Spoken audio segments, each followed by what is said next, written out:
I'm going to be very honest here. If you're just another person who's going, I want to be on podcasts, that's lovely.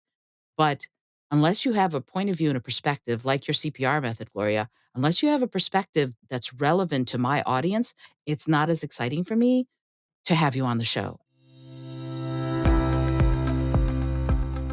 Hey, my friend, I'm Gloria Chou, and this is the Small Business PR Podcast, your go-to place for inspiration and proven strategies to help you go from unknown to being seen, heard, and valued. Every week, I will reveal the latest insights and actionable steps you can take to become the most confident, visible, and impactful entrepreneur you can be, one pitch at a time. Let's get started.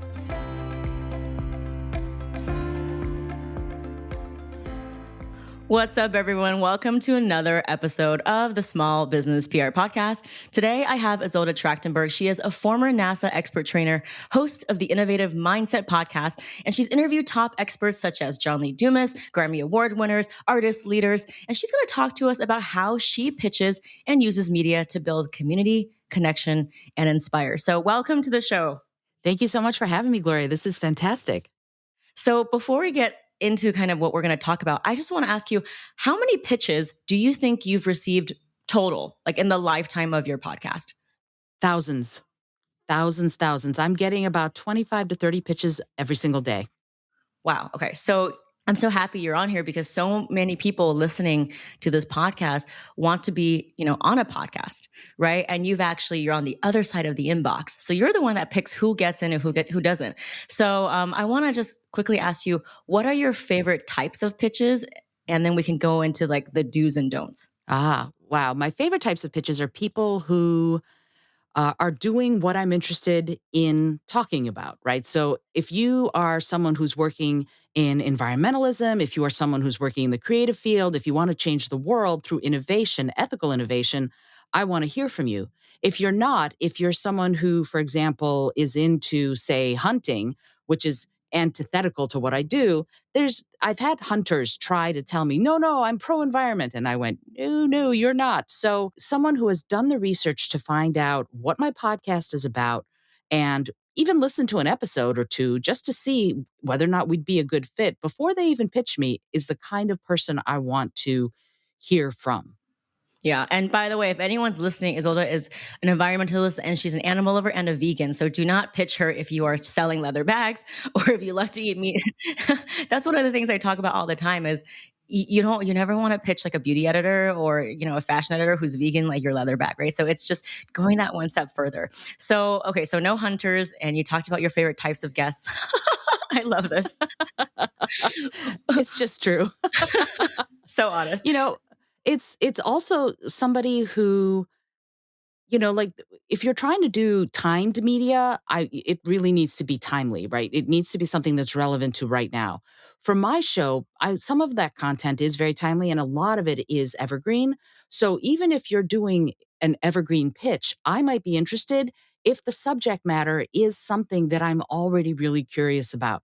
And some people are doing emerging technology, for example. So NFTs, crypto, all of that is very important to anyone who's creative right now. So someone who's an expert on NFTs who pitches me, that's very timely, but it will also be evergreen because crypto isn't going anywhere. NFTs aren't going anywhere. So knowing who you are and what you can bring to the table, whether it's timely or not, is very important to me when I'm getting your pitch. 100%. And I know you know this because you're also in our community, PR Starter Pack community, Sure. and you've seen this kind of the CPR method and R stands for relevance. So you've already talked about how relevance is so important, but it could also be up and coming news stories. So kind of riding on the coattails of something like a crypto, Sure. right? What are some other ways? What about like data, like using a survey or giving you something that's original? Like, hey, I surveyed my audience. Here's the data. Would that be interesting to you? It absolutely would. Again, provided the subject matter is something that I'm already working on. So, for example, I just recently interviewed the CEO of Electra Bikes, who they're owned by Trek and they're all about electric bicycles. And that part is cool, of course. But the part that's really cool for me is that they were looking at how many pounds of plastic we have in the oceans. And they went, we're going to do something about this. So when they gave me the data, it wasn't just that this is the number of pounds of plastic there are in the oceans. They went a step further and went, and this is what we've done about it. they have this new little basket that they've made that is made out of 1 pound of reclaimed ocean plastic, which to me is fabulous because it's a really amazing way that they are looking to save the oceans. They used data to hook me, but then they went a step further and made sure that they were relevant in their data to what I'm already doing. I love that. So, can you give me another example? What about, for example, Earth Day is coming up? Would that be relevant? Of course, absolutely. If you're doing something for Earth Day that you want to talk about, that again is relevant to my thing. You can do it at various holidays, any kind of occasions that are marked. Bear in mind, though, a lot of podcasters are many months ahead, right? So if you pitch me today, your interview wouldn't go up until June or July at the earliest because I'm several months ahead in my interviews. So you want to plan out your year. You want to be sure that if you're going to be hitting up podcasts, that you look and see how far ahead they are. And you can pitch early, but then get on later, depending on what you're trying to pitch. But if you try and pitch too late, like if somebody wanted to pitch me for Earth Day now, everybody's all set up. Unless it was unless it was Dr. Jane Goodall who came to me and said, I'd really like to be on your podcast. I'd be like, yeah, of course, I'll rearrange. But most of the time, unless you are someone who's really big in the community that I'm serving, I can't rearrange because I've already promised those dates to the people I've promised them to. But if Jane Goodall or somebody like her or Damian Mander came to me and said, I want to be on your show for Earth Day, yeah, I would. But I'll be very honest, most of the time it's set in stone. And the next time you could get on my show would be around July 4th. So if you've got an Independence Day thing that you wanted to pitch me that has something to do with my show, absolutely.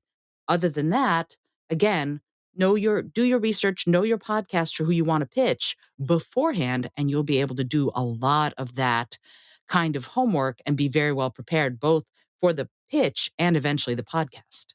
Yeah, and wouldn't you say that the more episodes that a podcast has, meaning the more experience that the podcast host has, the more likely it is that they're going to already batch a lot of episodes, right? It's like someone like you've been doing this for a while. So then basically for me, I would know that you're already 6 months in advance. I mean, is that like true for all podcasts or just more like more expert podcasters? I don't know if it's true for all podcasters. I don't want to speak for all podcasters, but I know that what happens is this is what happens with a lot of podcasters. Once you start really narrowing down your focus, you end up with an audience that is, they're just excited for your new content, which is flattering and wonderful.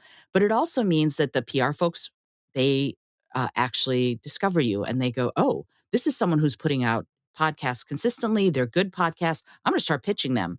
And so what happens with these 25, 30 pitches that I get a day is that then I have to wade through them all, and go, which ones are actually relevant to me? Which ones are people that I want to have on my show? So when I'm in that space, I have to work out my schedule in advance. If you're a relatively new podcaster, unless your podcast has exploded, generally you're still going week to week. So as you gain more experience, you're going to start batching. You're going to start doing series of podcasts, right? So I'll go, last June, for example, was environmentalists only. That's what I did. I did a series of 4 environmentalists like Captain Paul Watson, who's co-founded Greenpeace, right? So people like that, yeah, I do. I batched those episodes together. I recorded them together so that we were able to have this beautiful common thread.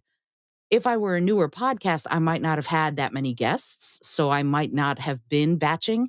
But for my solo shows, I also batch, right? So I'm doing a series right now all about how to work with booking agents, right? What do you need to know? There's this great resignation, right? So everybody's leaving to go do something they've always wanted to do, and they have to start working with talent agents or booking agents or PR people, and they don't know how. So I'm doing a 10-week long series on how to work with someone like that. So, sort of from the other side, if you're a talent or you're a guest, how do you work with that agent? That kind of series is really important if you're a podcaster who's looking to build your audience, because let me tell you, just doing this series really built up my own audience, but also it really gives valuable information to the people who are looking to pitch. Yeah, 100%. And it seems like I need to be on that series too. For sure. So you've received so many pitches. You talked about how far in advance you batch. What are some of the other do's and don'ts of pitching just because you receive thousands of pitches? Well, if we're talking regular people as opposed to PR pros, it's two slightly different things. But I actually just recently released the deck to sort of the public PR pro community, if you will, there are certain things, as I said earlier, know what the show's mission is, know what they're trying to do. Because yeah, if you throw spaghetti at the wall, you might get some connections where the podcast works with the client that you're trying to pitch. But often it can be a waste of time. So saving yourself and everybody else time is a really good idea. Listening to the show is really great, in part because this is something that we need to remember. If you listen to an episode or two and you know what the flow is of that show, one podcaster might be able to host a bunch of the people you're working with if you're a PR pro. So if you might pitch one person, but if it works out well, what happens is I one PR pro pitches me, it works out well, and then all of a sudden I start getting daily pitches from that person because they know I know what I'm doing as a podcaster. So that's something else. And then I actually really, if you're a PR pro, I encourage you to curate for your clients. Pick an episode or two and have your client listen. Like, I know they're busy. I know the client is busy, but in the long run, it will save their time too, because they might realize they don't want to be on the show. They might go, wait, she doesn't want hunters on her show. I'm a hunter. This wouldn't be a good fit from my perspective. So you need to know, again, you need to know yourself too. So that's something else. I also, the relevance, of course, is part of it. A unique perspective, a unique point of view that that client has. Like if you're just another person, I'm going to be very honest here. If you're just another person who's going, I want to be on podcasts, that's lovely. But unless you have a point of view and a perspective like your CPR method, Gloria, unless you have a perspective that's relevant to my audience, it's not as exciting for me to have you on the show. And so that's part of it. And then the other part of it is you need to want to bring value to my audience, right? It's not me. And I actually put together a little thing where I said there's a percentage to look at. And I encourage people to think of it as 30% for you, 10% for me as the podcast host, and 60% for my audience. That's the value sort of split that you want to be bringing. If you're bringing 80% for yourself, like I recently had a couple people on the show and all they wanted to do was market themselves. That's not interesting to my audience. They may or may not be interested in what this person is selling. So I'm not airing the episode. That's it's in my paperwork that if this content isn't good for my audience, I don't have to air it. Sorry. So I'm very honest and upfront about it that you need to be as a podcast guest, you need to be very interested in providing value to my audience. If you are not, we might finish the interview, we might stop the interview, but I probably will not air the interview. I'm so glad you broke it down like that for us. And yes, about sharing the value first. Okay. So I get this question all the time, which is, should people send you a media kit or a press kit or a one-page attachment with their bio and background? Ah, yes, great question. So, first of all, don't send me an attachment unless I ask for it. That's for sure, because chances are I won't look at it. I'll be very honest. Unless you've piqued my interest and I'm already interested, I don't really need to see a press sheet. I would rather see a really concise, clean pitch that will be of value to my audience than to see your press kit. Because often, unless you give it to me perfectly, it's not useful to me, right? So your press sheet is lovely if I want to see extra information, but the pitch itself is most important. My press sheet is very specific, right? I have all my information, my bio, my socials, headlines, potential headlines, if you will, and then four key questions and their answers and takeaways, but also like links to my headshot and all of that in high res, my logo, so that it's very easy for you to use if I'm pitching you, but only after you've already asked for it. So, first, I want the pitch. And I wouldn't mind a little bio, but it doesn't need to be your 100-word bio. It can be a couple sentences that highlight who you are and what you've done as part of your pitch. Why are you okay? Why should I believe you as someone who's an expert on your topic? That kind of a bio in your pitch is great.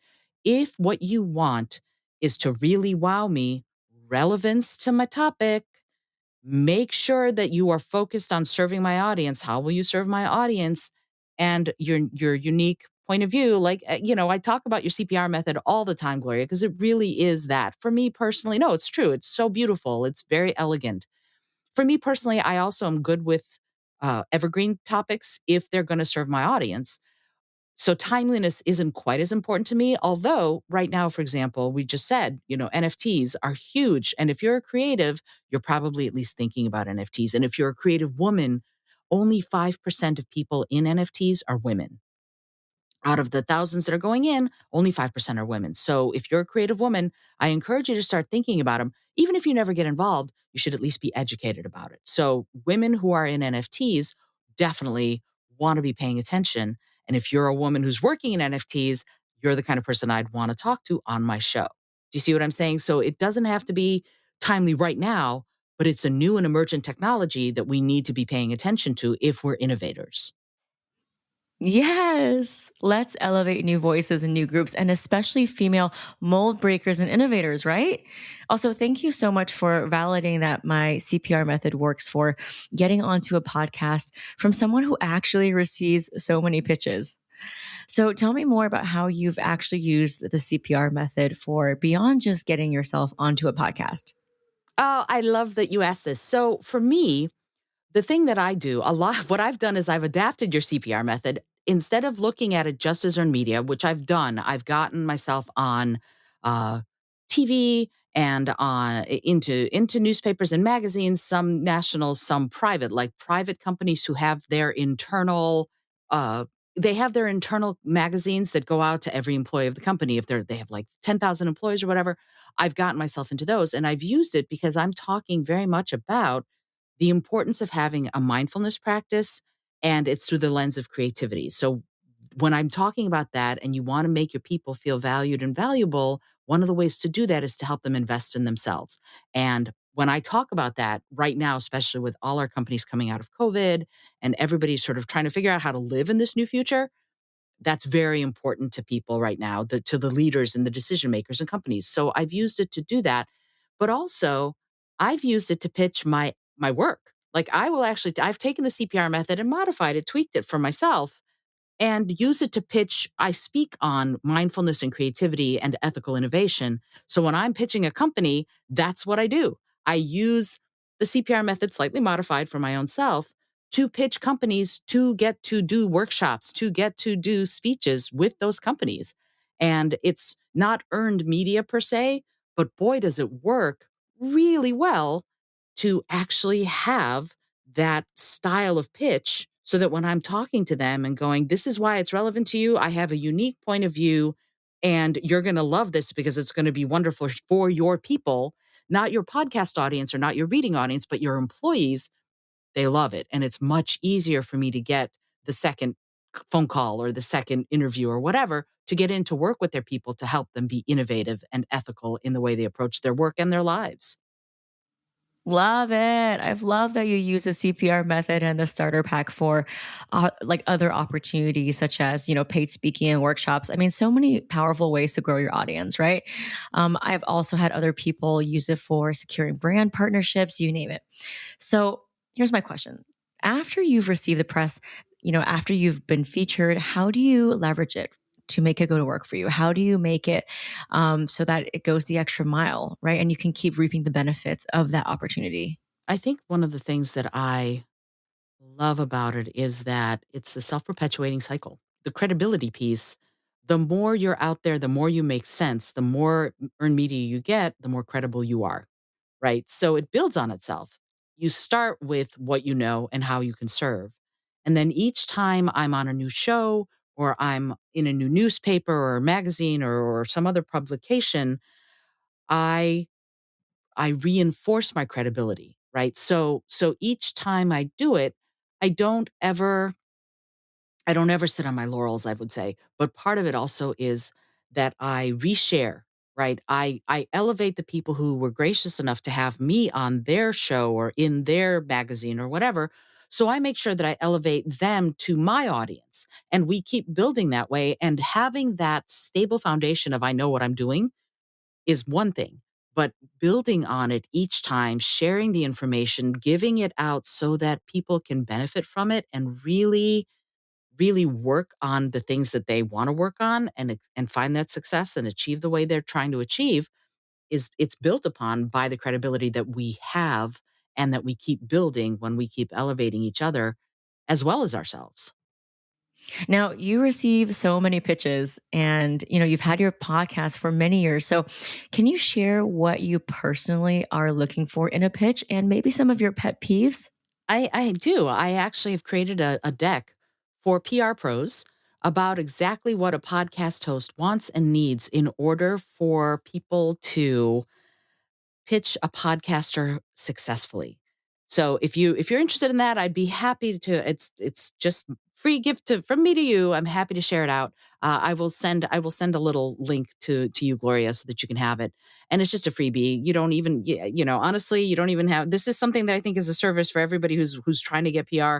And you don't even have to sign up for anything. I'm just like, hey, here you go. You can have it because I think it will elevate all of us to be able to know really what a podcaster is looking for. Because I got to tell you, beginning of COVID, we had 700,000 podcasts.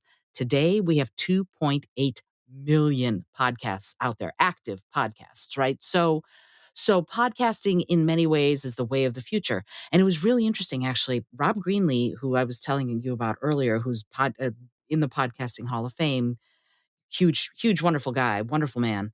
Uh, he was saying that back in 2004, when podcasting started, before social media, before Facebook, before Twitter, before all of those, it was the way of the future. And then social media came and sort of pushed podcasting to the side a little bit. But over the last few years, with all the weird misinformation and stuff, podcasting has had a real resurgence, right? People are getting a little tired of social media, so they're moving a little bit more into other media. They're moving more into magazines, more into newspapers, pitching those kinds of things, pitching podcasts. So podcasting has had a real resurgence. And because of that, this is the perfect time to get on podcasts and really, really shine the light on what you're doing to help the people in your community, whatever that community is. So I really want to encourage people, if you know what you're trying to do, if you know who you're trying to serve, if you have a unique point of view and you have that credibility, now's the time to pitch podcasts. Now's the time to really get out there and do it in a way that's going to work for both of you. Wow, you've given us so much wisdom and insight from how you've used the CPR method and honestly from your own experience pitching and being a podcast host who receives pitches. So I'm going to have to go back and actually take notes. And for anyone listening, this is definitely an episode you're not going to want to multitask on, especially if you know that this year is the year you want to get featured. So, how do people find you and connect with you? Awesome. If you'd like to find me, I'd love to hear from you. I am at Izolda T just about everywhere, on LinkedIn, on Instagram, on TikTok, on Twitter. And also, you can find me at izoldat.com, IZOLDAT.com. My last name is complicated, so I don't use it very much. And if you want to check out the Innovative Mindset podcast, where I talk to peak performers in the creative, social impact, and environmental spaces, I'd love to have you there. And that's just podcast.izoldat.com. So I'd love to hear from you. And if you have questions that I can answer, I'd be delighted to talk with you. Yes, and you are in our small business PR Facebook group, adding value and sharing your PR wins and honestly, even answering people's questions and reviewing their pitches. So, thank you so much for being a part of our Facebook group. And for anyone that's listening, you can join us now at www.getfeaturednow.com. Getfeaturednow.com. So, again, thank you so much for being a part of this community. I am, yes. And I love the Facebook group. There's so much. One of the things that I love about you so much, Gloria, is that you are incredibly selfless in your wisdom. No, it's so true. You are wise and you are gracious with your wisdom. And that is wonderful. And I'm really grateful. I'm grateful for you. And it's funny. Here's proof of the pudding, right? When you first pitched me to be on my show, your pitch was perfect. It was perfect. It was using your CPR method. You had done your research. You knew what my podcast was about. And you pitched me in a way that was it was a no brainer, right? It was like, yes, I want you on my show. And in fact, I think when I responded, I went, yes, exclamation point, exclamation point, exclamation point, because you are so good at giving out information that so many of us need, but don't have. So yay to you for doing that.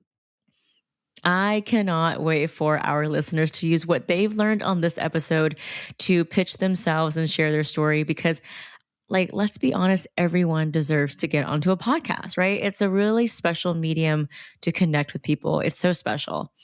And for anyone who's listening and wants to pitch Izolda's podcast and get onto her Innovative Mindset podcast, I recommend that you take what you've listened here today, along with listening to episode 2 of the Small Business PR podcast before you pitch. And I'm sure your chances will be much, much higher. So On that note, thank you so much for being here on the show. Awesome. Thank you so much, Gloria.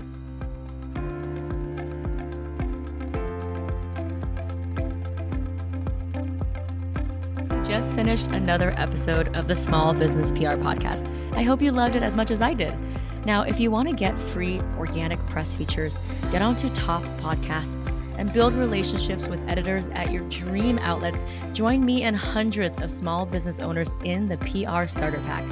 It's the world's only PR tool that combines my proprietary CPR pitching framework with updated and super detailed media lists, so you'll never need to search for an editor's contact again or wonder exactly what to write in the pitch email. From proven pitch templates to gift guides to podcast lists and so much more, it's the PR secret weapon of small but mighty businesses who know that they're meant to go bigger with their message, even if they're just starting out. Go to prstarterpack.com and see how founders from every industry leveraged it to get onto the New York Times, Pop Sugar, Vogue, Shape, Wall Street Journal, and so many more dream outlets.